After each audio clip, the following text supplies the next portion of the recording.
Hello, everyone. Thank you so much for coming to our pitch event number 54. And today we have four great founders, as always, coming from Europe, US, and pitching a great idea. Unfortunately, one founder has some technical problem, so she will come back next week, joining us for next pitch events as we go live any Tuesday and Thursday for the Europe and US, let's say, all America. And also, we started our pitch events for Asia and also Impact for Africa. Now, as you can see in front of you, we are still waiting for full founder coming soon. François Cherbonneau, Sarthak, Sarthak, and Patnaik, and Irakli, Eliashvili, and Gurinder Bhangoo. Guys, thank you so much for being with us. I really appreciate your time and coming and sharing your great ideas. So, I would like to start with our first one so we don't waste time too much in talking, but let's go straight to business. So, Gurinder Bango, before I start, actually, everyone want to make questions, Q&A with our founders, please just write it, we bring them to our founders. For everyone who wants to come to pitch equitymatch.co, and we are more than happy to welcome you and coming to pitch in our events. So, Gurinder Bhangoo, founder of EDM PALACE, San Francisco, US, of course, entertainment pre-seed round USD 200K. How's it going, Gurinder? I'm doing good, sir. How are you?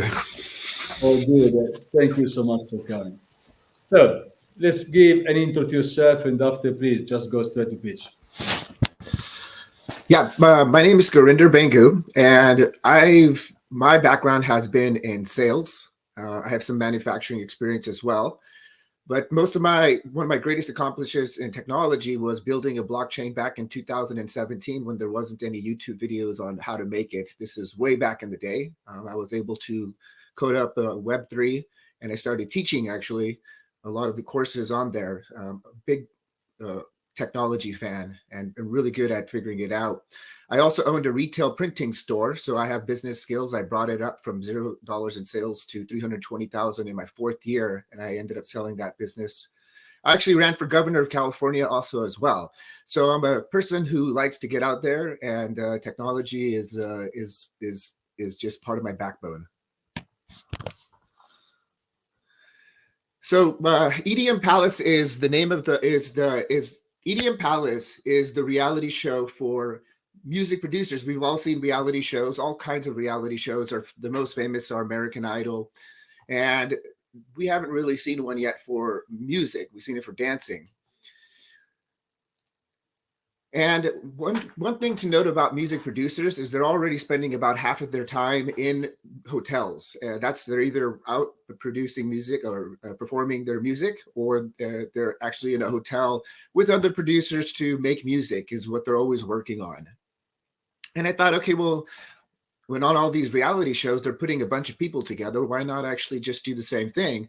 I call it EDM Palace because the show would be hosted in India, where they have massive marriage palaces, and we can bring all the DJs together into a palace and watch how they communicate, how they teach each other music. Because teaching music is actually a massive industry. There's a lot of producers out there that have millions of subscribers, at least hundreds of thousands of subscribers, that are all about just teaching music. And there really isn't too much communication between DJs. It's really just one DJ out on a YouTube video teaching it. We haven't really seen DJs kind of working together. It's all behind the scenes. When we're looking at the reality show market, American Idol has about $8 million views per episode. And in India, they have another show called Big Boss, which has about 17 million viewers per episode. I mentioned American India because what we want to create here is going to be a global version of American Idol.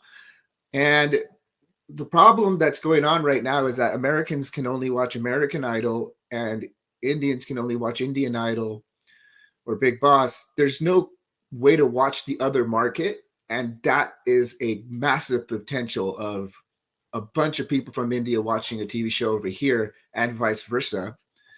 Is the solution, is the problem And if we make this first global idol, we can easily get to 10 million viewers. Imagine there being an American Idol and different contestants from different countries are joining into this American Idol, or excuse me, this global idol.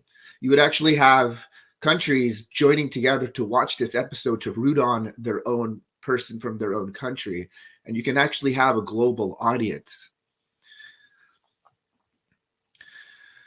So the solution is YouTube. It's not YouTube TV. It's not Hulu. It's not Disney Hotstar. Those are all solutions that you still have to pay to enter, which completely leaves out the poorest people in the world. The one thing about music is that it's a language that the entire world understands. So you can, with just regular YouTube, monetize the ads, because the poorest people in the world, they cannot afford even basic television, but they have a smartphone.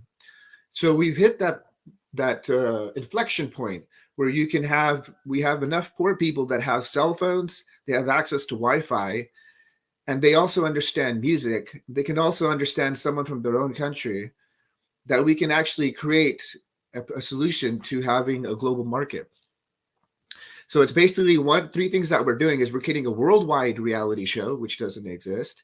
It's kind of like the Blair Witch Project, if you're familiar with that, in which we're creating it in a new way. We're not using the normal movie market. We're kind of like a startup movie. This would be a startup TV show, and we're also actually bringing it to market to the poorest people in the world, which can bring billions of ad views. Bring a lot of.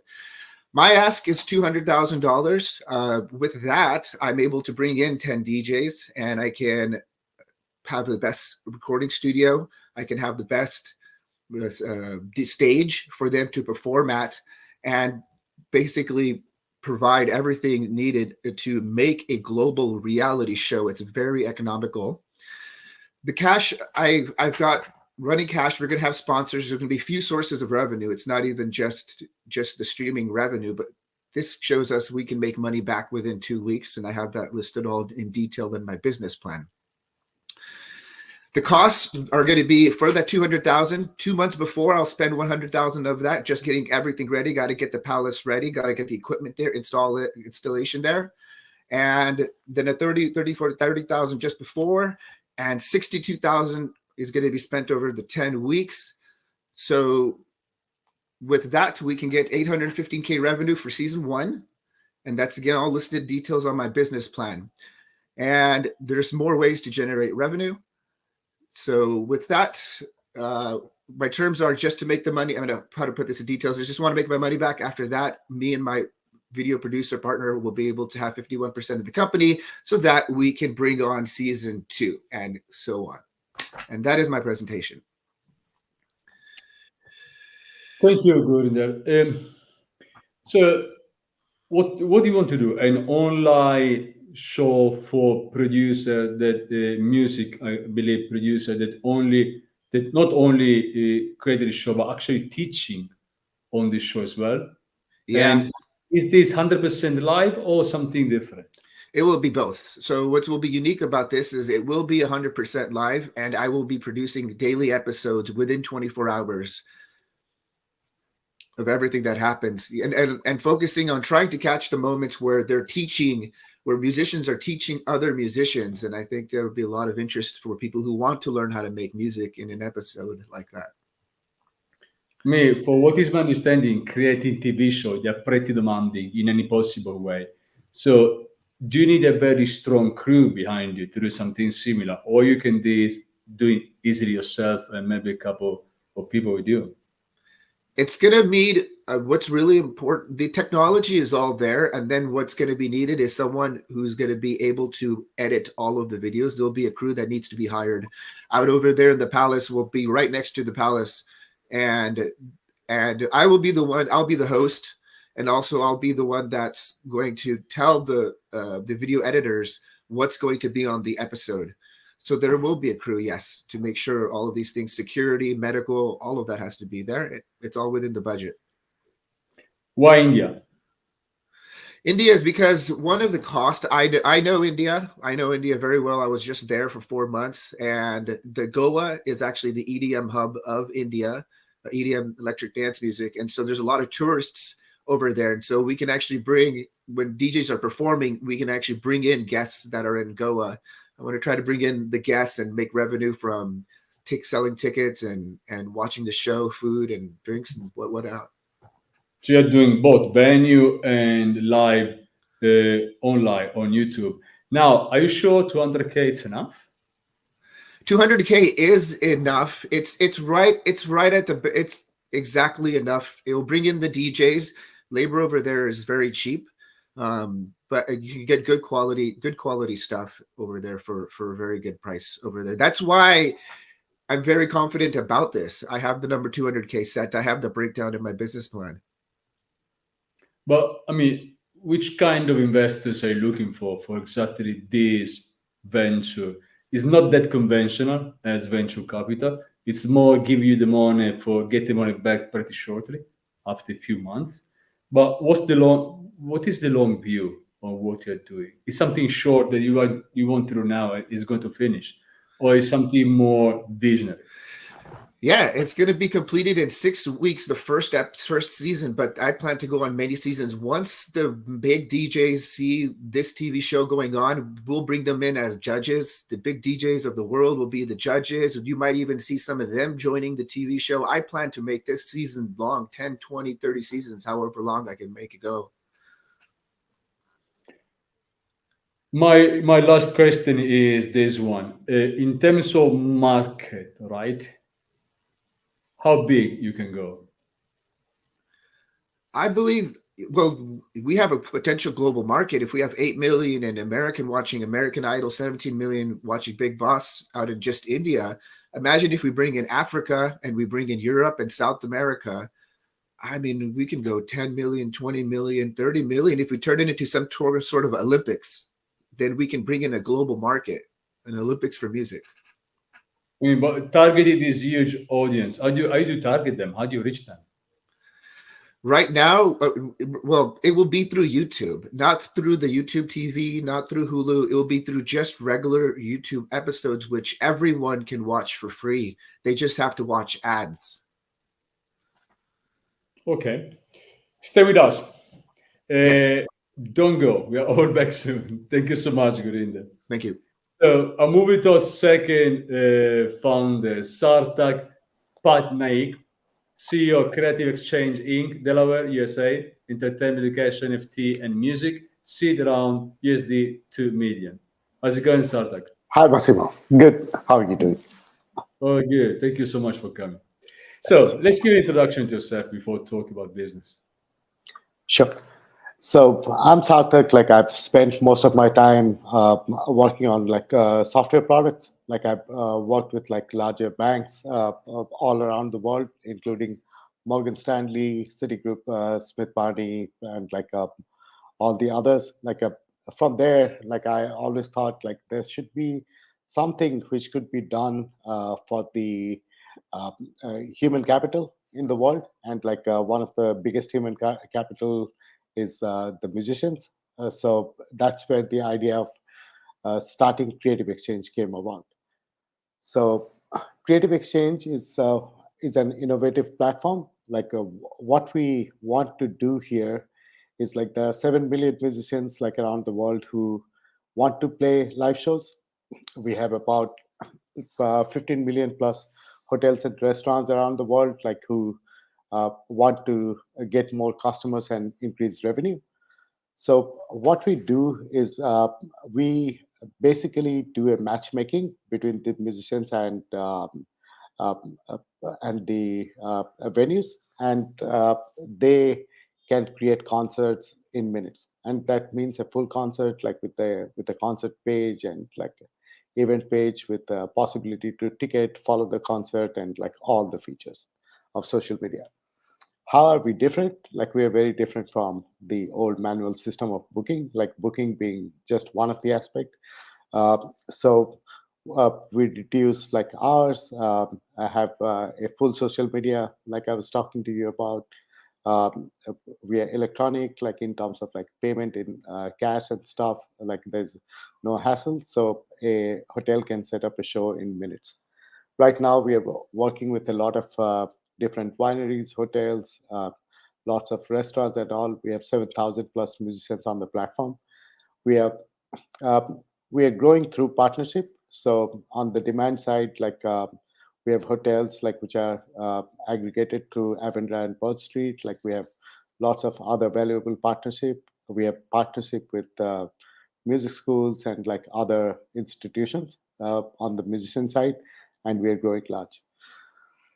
So, what our competitive advantage over other systems is clear here. Like we do marketing promotion for the event. Like it's all automated. Like we have a mini social media built in.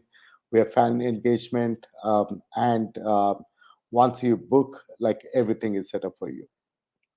So, how do we make money? Like we charge 20% of the total revenue which is generated. We see it as a big market. It's a $18 billion market, addressable market, and we want to have a major slice of that. We have 3 people in the founding team. So it's me. We have all masters in our subjects, masters in management, masters in technology and stuff, and have good corporate experience. So we think we can do partnerships really well.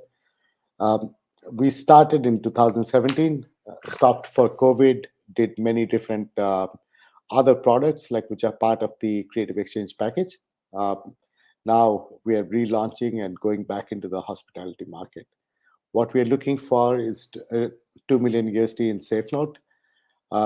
450,000 will be spent on technology. We have to increase our staff because it's a customer heavy segment. We want to put 500,000 into marketing, and business and admin is 300,000. Thank you. Thank you, Sarthak. Can you be more precise on the matchmaking? How does it work? So matchmaking as such is very difficult because if you're a venue sitting in Los Angeles and you want a musician, if I match you to a musician in New York, it's very difficult. If I match you to a top rock star, it's very difficult, right? You're a hotel who wants to spend $500, and you cannot have metal band performing there. So our recommendation engine is a machine learning algorithm which checks your preferences and looks for musicians around you. So you do not have to search for musicians. You do not have to spend any effort, and match is made. So you say rock, and we give you 10 rock musicians, their availabilities and everything. You get to pick one. Are these musicians going on the venue and singing? Yeah, they're going on the venue and perform. I'm sure that they can move there. Yeah. So matchmaking is part of one part is Please. So one of the part of matchmaking is we ensure that the musicians are around your venue, can reach your venue, and perform at your venue. But in terms of, before we talk about pricing and after we talk about how do you actually you help them to market. In terms of pricing, right? Are they going to how does it work in terms of? Any musician has different price, okay? Yeah. And so in case of paying as well, are they going to pay through the platform or they just pay when they go there? They pay through the platform. The venue pays us, and we pay the musicians. The price range is defined for the venue. They can say 300 to 800, and they'll get all their matches between 300 and 800. Nothing is out of line. You get the money out of the money that are paid to the musicians. Right. Yeah. So we charge 9% to the venues and 10% to the musicians. So we get 19% out of each transaction. About marketing and other tools given to the musicians that are marketing themselves. Am I right? Yeah. So the marketing tools are available both to the musicians and to the venues. Once a musician is booked, the whole thing gets packaged automatically into an event.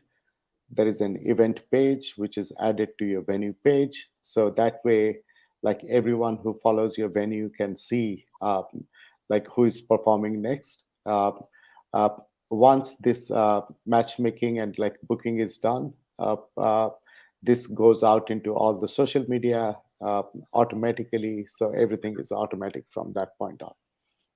If you're selling tickets, they can see a ticket through your platform.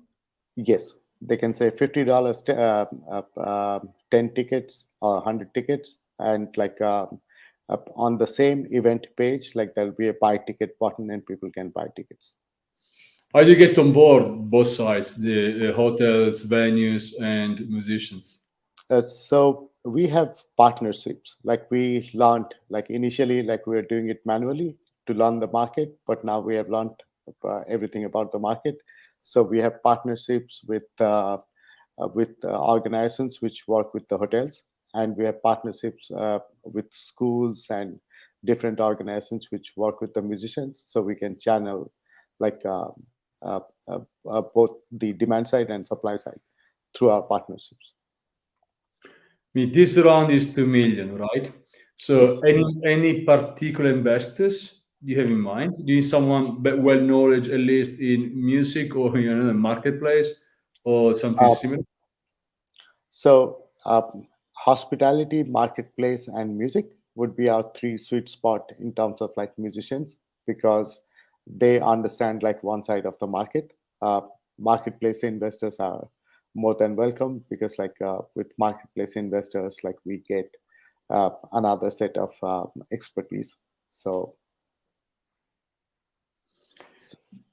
Sarthak, thank you very much. Stay there. Don't go. We are all back soon. thank Thank you so you. much, Martin. François Cherbonneau, CEO and co-founder of QUIDDITAS, headquartered in Belgium and France, biotech genome seed round between 2 and 4 million in euro. How's it going, François? Good, good. How's it going, Max? Thank you very I, much for having us. I really hope I pronounce your surname pretty not well, because I'm sure it's not well, but at least close to be. Thank you so much for coming. Thank Uh, you very much. Please, if you want to give an introduction to yourself, and after we talk about QUIDDITAS. Okay, thanks. So I am François Cherbonneau. So I'm one of the co-founder of QUIDDITAS. So I'm engineer researcher by formation. I get a graduation of the EBA school, engineering school in near Paris, and after that I continue with a co-transatlantic program between the Paris Hospital, University of Paris, and Harvard Medical School and Massachusetts General Hospital. Over there, I spent like 4.5 years at Boston, and I developed new sequencing technology, so it's more on genetics right now. And when I came back to Europe and in France, I decided to continue with innovative aspects, and I decided to create a new sequencing technology.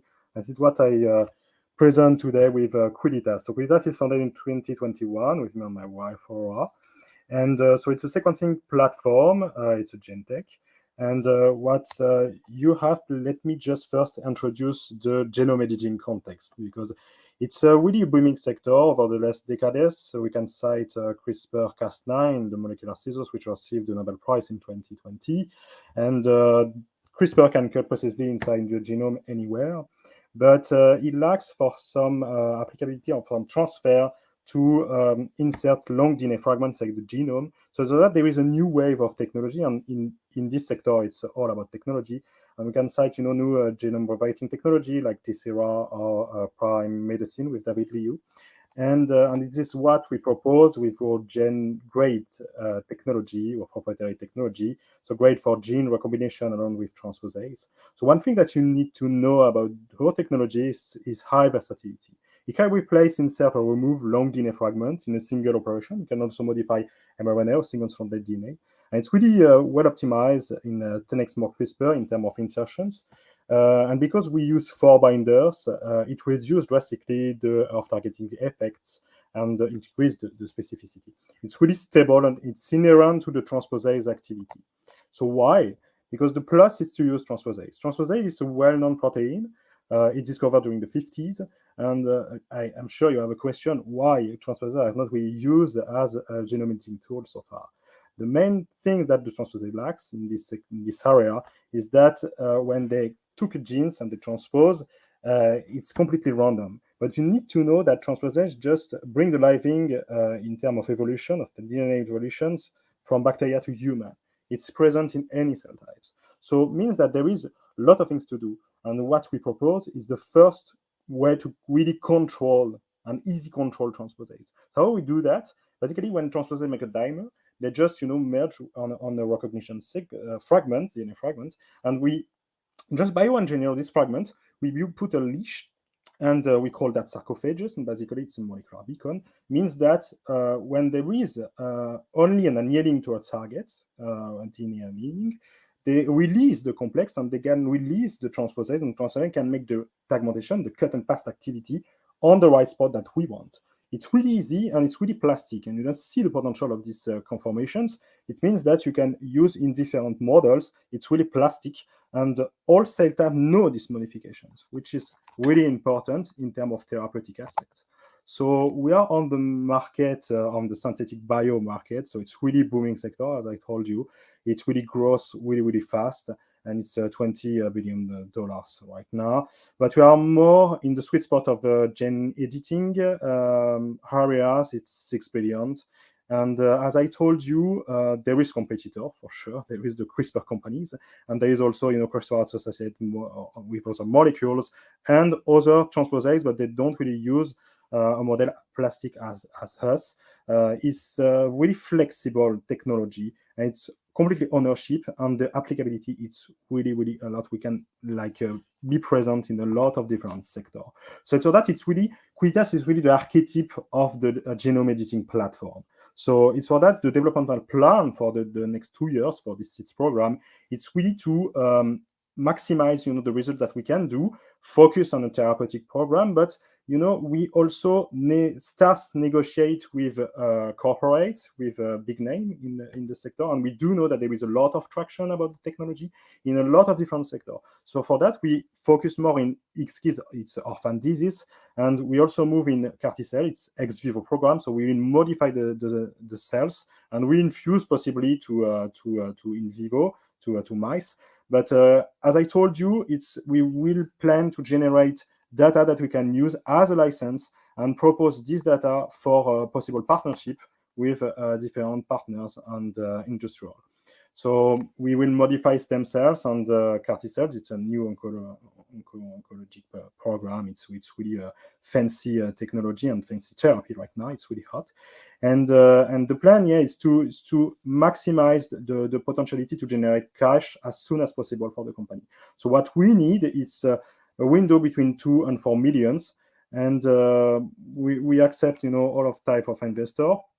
We open right now in worldwide for these seats, and we are really a high experienced team. So me and my wife, we are both engineer researcher. We do have a nice CFO specialized in M&A and equity strategy.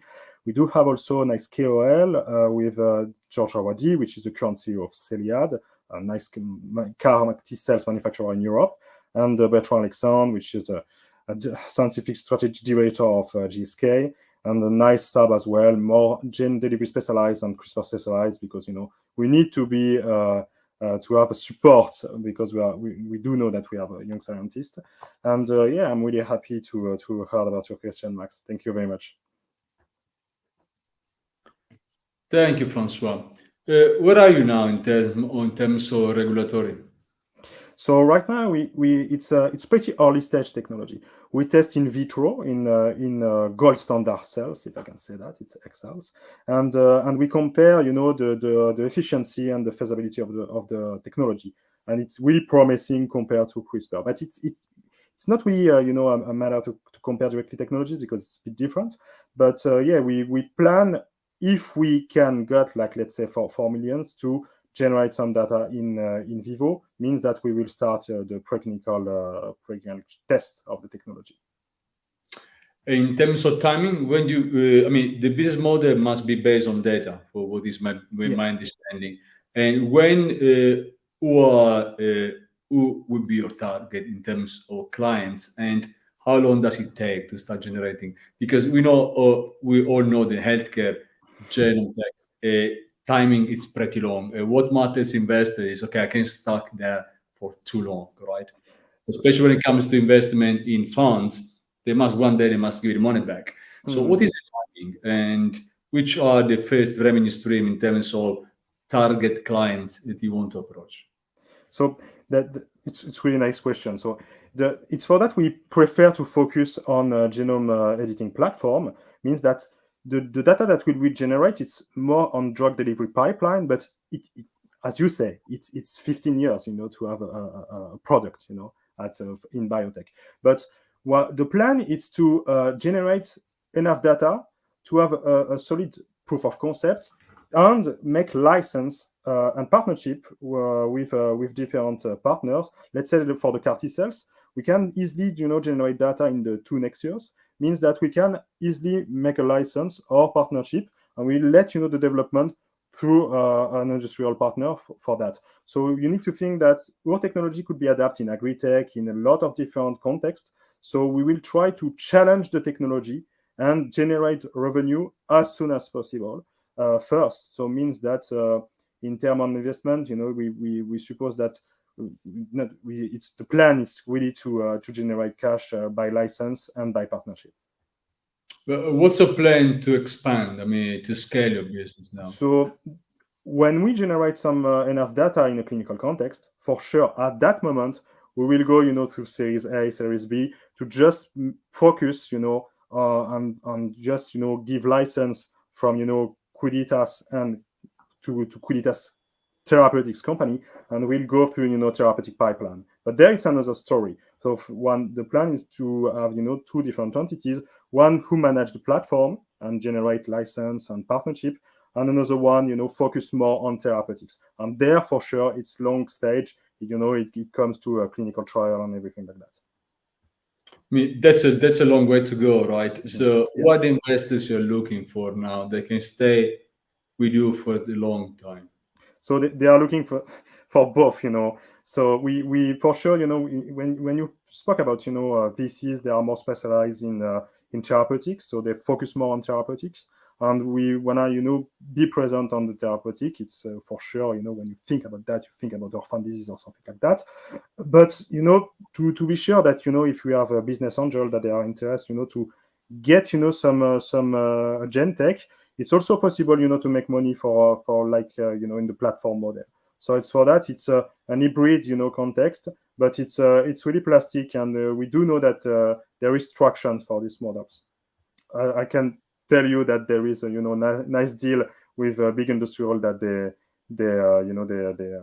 just make an M&A with some kind of platform, this kind of platform. Exactly where I want to go now. Where do you see the exit one day for whoever is going to give you what you need in terms of as I told you, I present the technology, and we are currently in negotiation with big name. I can't really say too much because we are on NDA for sure with them, but we do know that there is a lot of traction for the technology, not in human health, in agri-tech as well, and we suppose that if the technology make really a nice response in different sector, at some point a big name try propose an M&A for QUIDDITAS. It's that's really the in our mind, the plan, because it's we have a lot of examples, on that. Thanks you, François. Please don't go. We are all back soon. I'm moving to our last, but of course not the least, founder, which is Irakli Eliashvili. Irakli, are you there? I think he has some problem with the video. Yes, I'm here. I'm gonna be just 1 minute and already.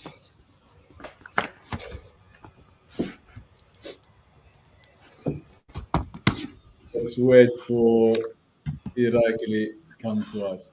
Here we are. Okay, Irakli, if you want to give introduction to yourself, and after, please, let's go to Bolt. Of course. Well, hello. I think my camera is a bit. Sometimes you become a little bit transparent, but it's okay. No worries. I'll try to. One sec. Maybe this is better. Okay. Yeah. Okay, let's go. Awesome. So hello everyone. I'm Irakli Eliashvili. I'm CEO and co-founder of Volt, and I'm driving digitalization of Georgia's agricultural sector, empowering farmers and factories with traceability and efficiency through our proprietary blockchain technology. Um, just you can all see these slides, right? Yes, perfect. So just a quick overview of who we are. Volt is an agri-tech company with a team of 10, and we specialize in data-driven precision agriculture, blockchain traceability, and industry-tailored ERP systems. Right now, we work with several international donor organizations like USAID and the CNFA, as well as regional associations in Republic of Georgia and Ministry of Agriculture. For the initial adoption, we have 2,000 farmers are using our system, and we are growing as a company. And we have a certain strategy of moving forward that I'm going to answer if there is any questions in Q&A. The mission of our company is to introduce traceability practices as digital solutions for farmers, and also help enterprises source the products from the farmers and import product passport from them. Since we as a company were tasked to digitalize the entire hazelnut industry in Georgia, we understood that we had four main target market participants: farmers, producers, distributors, and exporters. We did a feasibility analysis, and we understood that information asymmetry with communication channels and low data interoperability were the main challenges, and it was not possible to tackle all the challenges with only one digital product. So we as a company created an ecosystem which comprises of three main digital solutions. Our first product is Orchard software that basically allows farmers to generate product passport on their land, and also provides relevant cultivation, fertigation, and irrigation modules that allow for better orchard management. For producers, we have a system that allows sourcing product passports from the farmers. They have a real-time visibility of farmer stocks in real time, so they can see in which village who has what, and we are basically helping enterprises undercut traditional collector business and invest in distribution themselves and offer better prices to the farmers. And finally, our merchant marketplace is a basic database where anyone can find any orchard or production facility registered in our system, where they are per region, what they are selling currently. And it's a big database where the power of our digital solutions really come together. To speak freely about, in brief, what our system does, our Orchard software's main features are basically providing the basic control points of the Global GARP certification, the main certification that is required to enter European markets, for example. So we offer row-based traceability across all main cultivation focus points, including harvesting, as well as real-time inventory reports, pest management, and finally the smart contract listing per farmer, so that enterprises can source the product passports from them.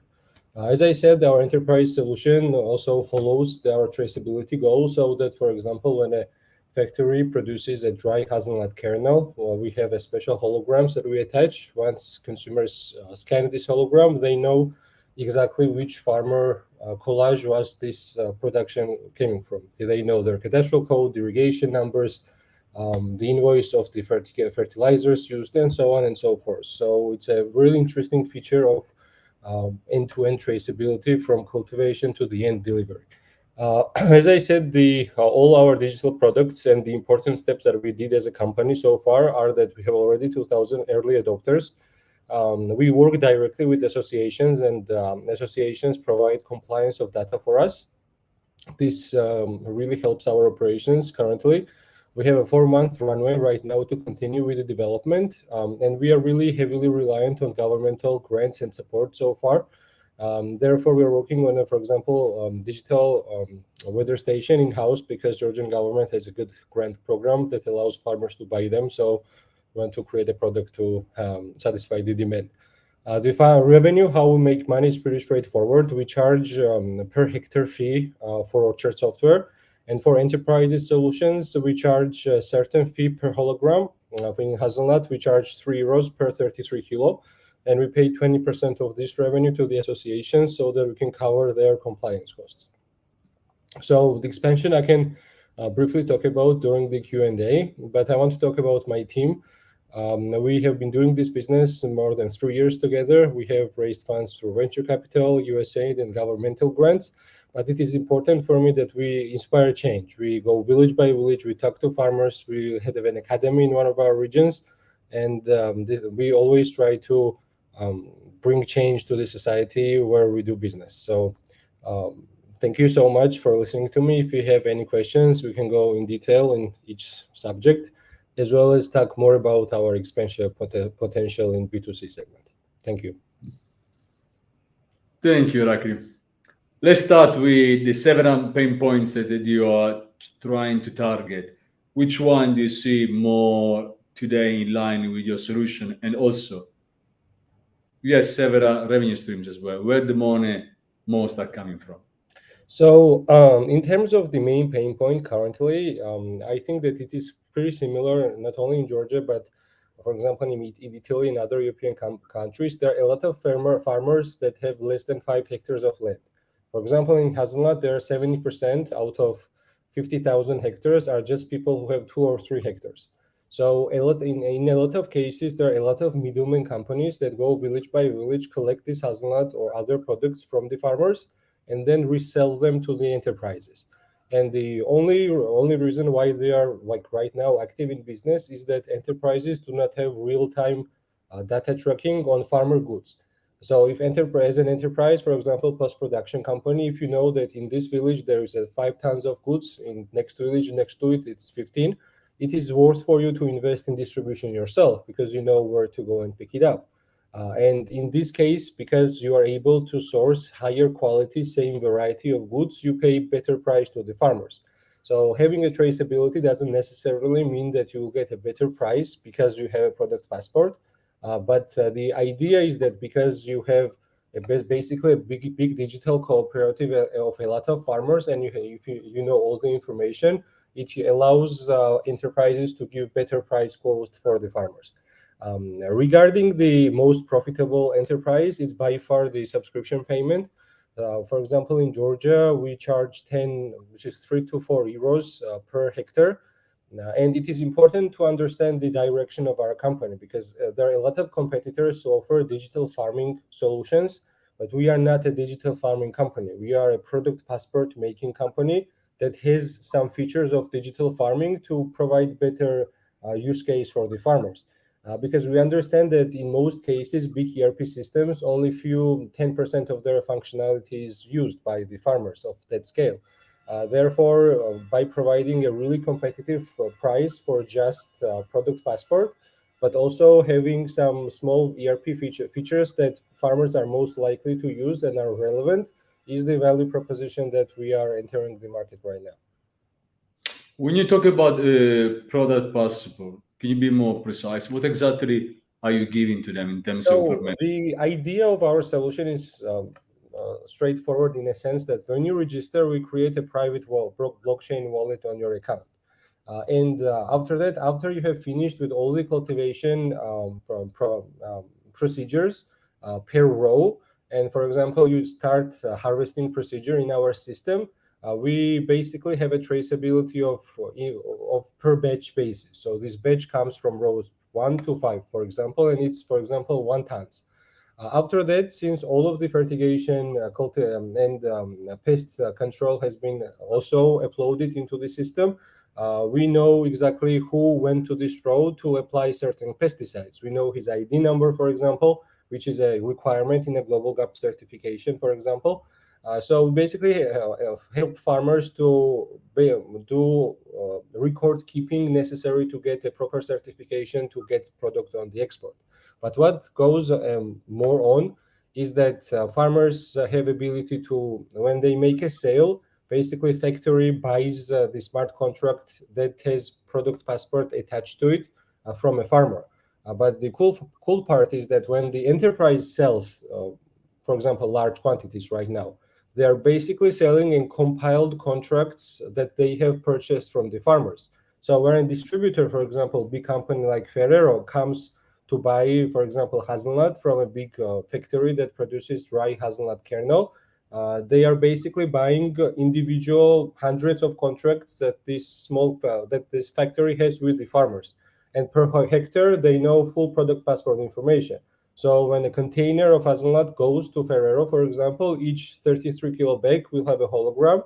And once you will scan it, you will know which farmer this hazelnut came from. You will know his cadastral number, his ID, the location, and when he did all the cultivation activities.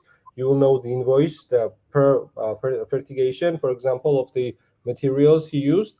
And for example, for harvesting, you will know which people, which IDs went to pick it up.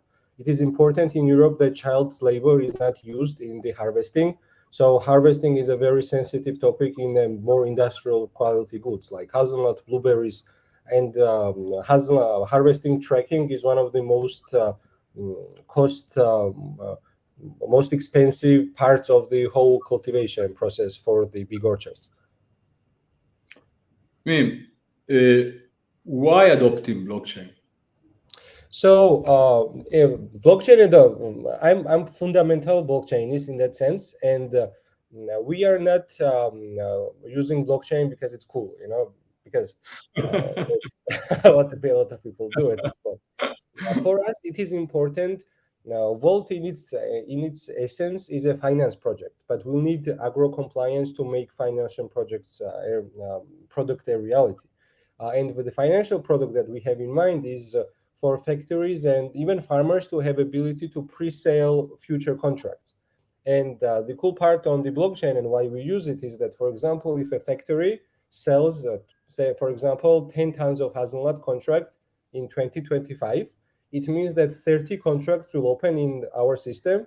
It will oblige factory to buy a certain amount of hazelnuts from the farmers. It will create a requirement for the farmers to do a specific type of pesticides cultivation and all the use, and together compiled, if any of these contracts are not signed and approved, the whole future contract will be invalid. So we use blockchain because it's a great way of doing compliance, and we are building a good foundation for our system to later on offer financial instruments to farmers, factories, and all the stakeholders that use our ecosystem. I mean, my last question has, we have a limited time, but this is a pain point pretty much shared along all Europe. Europe is pretty much agricultural-based bloc as well. So much is spent by European Union in agriculture. So what's your plan to expand outside Georgia? So right now we are in Italy. We are in Salerno. That's why I have a bad connection. We are taking part in the D4 acceleration to try to get to the Italian market as well.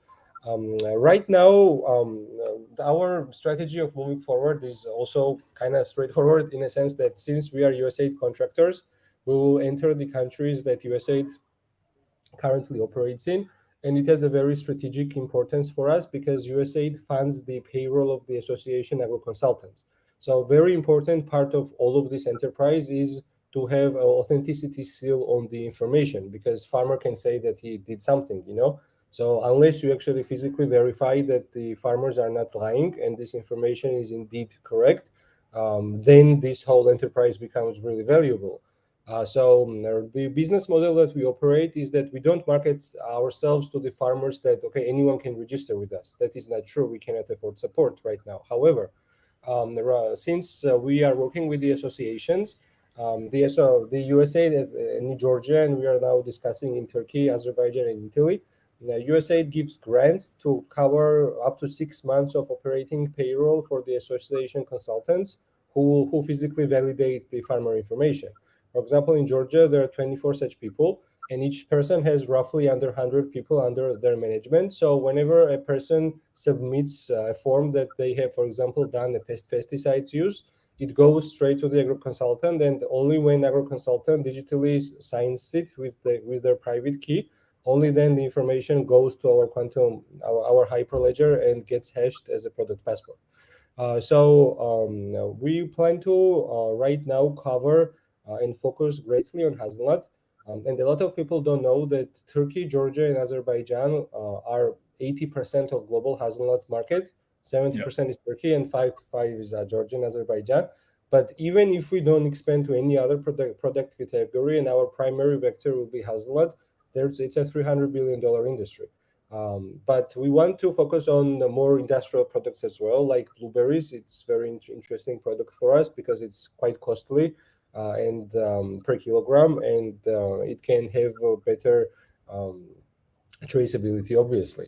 And I'm not sure if you, and one important part is that a few years ago, European Union forbid collecting wild berries from the forests, and this created a huge niche in the market, and a lot of countries like Georgia, Armenia, Turkey, Moldova, Romania, Ukraine, they all started to heavily invest in blueberry plantations. Only in Georgia, we have right now more than 1,500 hectares, if I know, that have been cultivated in just 3 years. So it's just crazy statistics. So we want to... As you're in Italy, you can talk to Ferrero, which is almost bought all of them worldwide. To make Ferrero also partially funded us in a sense, because they Ferrero and USAID funded the Georgian Hazelnut Improvement Project, which is a governmental sub-organization that controls Georgia hazelnut industry, and we got funded by the Georgian Hazelnut Improvement Project. So everything we do is... Thank you so much, Irakli. I don't want to stop you, but I have to go because we're limited time. But you say that because we are bringing all our funders back now. And let me start with, I think we are missing one. No. Sarthak, let me start with you. As I always finish, I like to finish is with the passion and why investing. So what brings you here? Why you're spending your time night and day to do what you're doing? And why invest in your startup? Well, like we want to reach out to everyone. We're a consumer product. So first of all, like to get our name out. The other thing is to go reach out to music investors, which is a very niche subject in itself. We want to be visible to all the musicians and who would like to invest. And I think this is a great forum to reach out to our audience. Thank you so much, Sarthak. Gurinder, what drives you? What's the passion behind what you're doing or what you're trying to do? And why investing?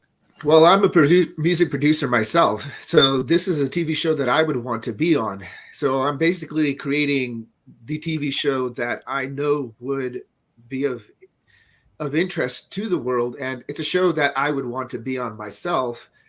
So that's where my passion comes from. I want to make it the best TV show that there is out into the global market. That's why investing? And I'm sorry? That's why investing, because you're making it great. Yes, because it's something that I would do. I would want to be a part of myself. So instead, I'll have to be a host on the show, but maybe in future seasons I'll attend myself, and to actually be in the TV show would be really cool. François, what is the passion behind and why investing? I love innovation, especially in biotech. So. Definitely, I think that synthetic biology, it's the next revolution for this century. And why invest in QUIDDITAS? It's QUIDDITAS proposed with a GenTech, a new platform on genetic tools, a main key to bring this revolution possible for the next big issues of this century. Thank you so much, François. Thank you very much. Irakli, the passion behind your effort. Anyway, Salerno is beautiful. It is. I'm sure connection is not great. I can tell. Yeah, so we were surprised how beautiful Salerno was and how dirty Napoli was. I was shocked. Beautiful. But anyway, why? What is behind you? What drives you? And why investing? I want to have a quick answer for that. But more artistic, I mentioned that I really pride that we have social projects inside our company, and we really bring positive change to the community in both monetary and education wise. And it all started with me just walking in the street, and I had an idea that it would be so cool to have an academy, in the mountain region, help the community. And fast forward 2 years, I had all my teams and 100 kids in my academy t-shirts, all happy on demo day. when they got invested with the got a grant. And I was just sitting there, and I just had a recollection, just that how cool it is to really follow your passion and see it materialize, in the future, despite all the hardships and challenges. And it gives me motivation to just go forward, and just to follow your passion, and just to bring a better to the world, not just money-wise, but in terms of changing people's approach to life. Why investing? Why we invest in Volt? Why investors should give you the money? Because I have a good answer for that too. So we got first equity funded 3 years ago, and we got that money burned through in 6 months. Plus Corona started. Last 2.5 years, our startup managed to secure more than $250,000 without giving out any equity, just free cash, all grants. So I think that this really indicates that our team is not desperate to fundraise, because we are confident in our ability to move forward and get both governmental support and approval. But what's more important, we understand the responsibility that despite whatever actions and global cataclysms can happen, if you are funded one time and if there is an investor who trusted you with the money, you have to make money. Even though you burn through your capital, you have to find ingenious ways to raise funds, get project rolling, and just to move forward. So I think that my company has indicated for the past 3 years that we are capable of in doing so, and it's we want to put our work as the guarantee, of our readiness to get invested. Irakli, Gurinder, François, Sarthak, thank you so much for being with us, spending your time with us today. Thank you very much. And let us know what you're doing. As I say, I'm in love with founders. I'm a founder myself, and I do believe only founders can change this world in better. Thank you again. Thank you everyone who's watching our pitch event today. We are back next week on Tuesday, 5 p.m. UK time. And again, thank you to everyone. If you want to watch all our events, go to our YouTube channel, ABC today, and all the previous 54 in total. Thank you. Thank you so Bye-bye. much. Cheers. Have a great day. Bye bye.